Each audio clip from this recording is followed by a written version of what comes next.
Now, America's decision to station its forces in the Philippines as part of its new Asia strategy is now threatening repercussions. The state-owned China Daily called on Beijing to enact economic sanctions against Manila after it invited in U.S. troops in reaction to an escalating territorial dispute. Well, to discuss this latest development, let's now talk to Dr. Pat Nong Wong of the Chinese University of Hong Kong. Thank you very much for being here with us in the program, Mr. Wong. So, the dispute's been going on for a while now, but why would the Philippines invite American troops, which, as we know, they kicked out a decade ago, back into the country now? Yes, I think there should be three levels of analysis to try to understand how the Philippines sees the matter. At the international level, the Philippines know that the U.S. is definitely returned to Asia, refocusing its military and security deployment in the Middle East in Asia-Pacific, targeting China and Iran as the primary security concerns, right? Now, at the regional level, the Philippines also see that there's recent changes in the regional politics, particularly in Taiwan, when Mr. Ma Ying-jeou and the Kuomintang administration was successfully re-elected. That means Beijing and Taipei would have a more stable relationship, especially in terms of economic integration across the strait in the coming years. And the Philippines knows that the U.S. would need a more reliable ally in the Asia-Pacific region. So the Philippines is willing to lend its hands to the American ally for that kind of particular security concern the U.S. is having in the Asia-Pacific region. Now, at the national level, I think the Aquino administration has been trying to get support and get protection from the U.S. for two major reasons. Number one, during the former Arroyo administration, Arroyo government has been working more closely with the Chinese government in terms of political and economic and trade relationship with the Philippines and China.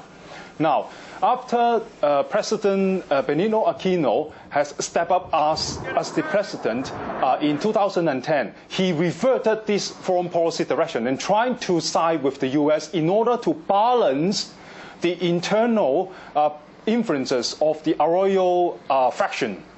Number two, as the Aquino family has a stake and interest in oil refinery and petroleum exploratory business, right?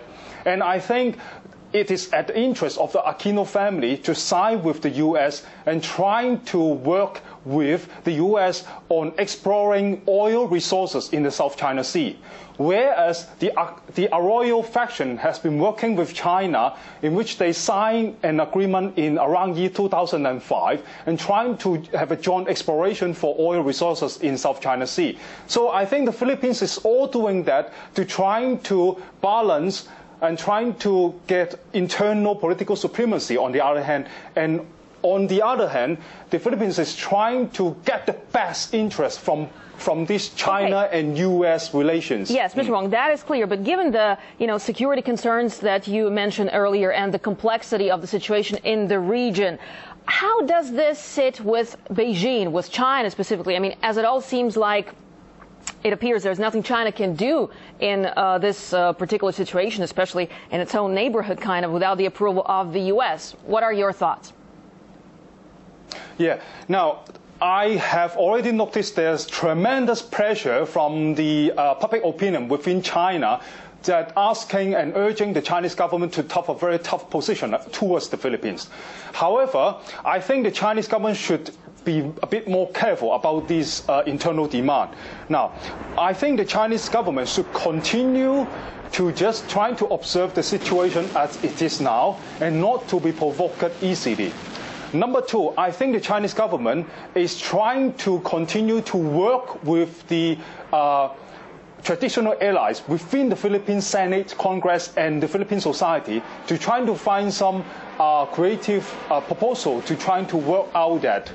Now, why the Chinese government should work with those allies within the Philippines is trying to balance the influences of the Aquino administration. Number three, I think the Chinese government should continue to look for creative and alternative ways to try to open dialogue with the Aquino administration, especially his family. Right. Now, we need to understand, especially the Chinese government, to study carefully what does the Aquino family really want from China, what China can really offer and what China cannot offer. To do that so that China could try to understand the situation better before it plunges itself into a kind of tension and conflict with the Aquino administration.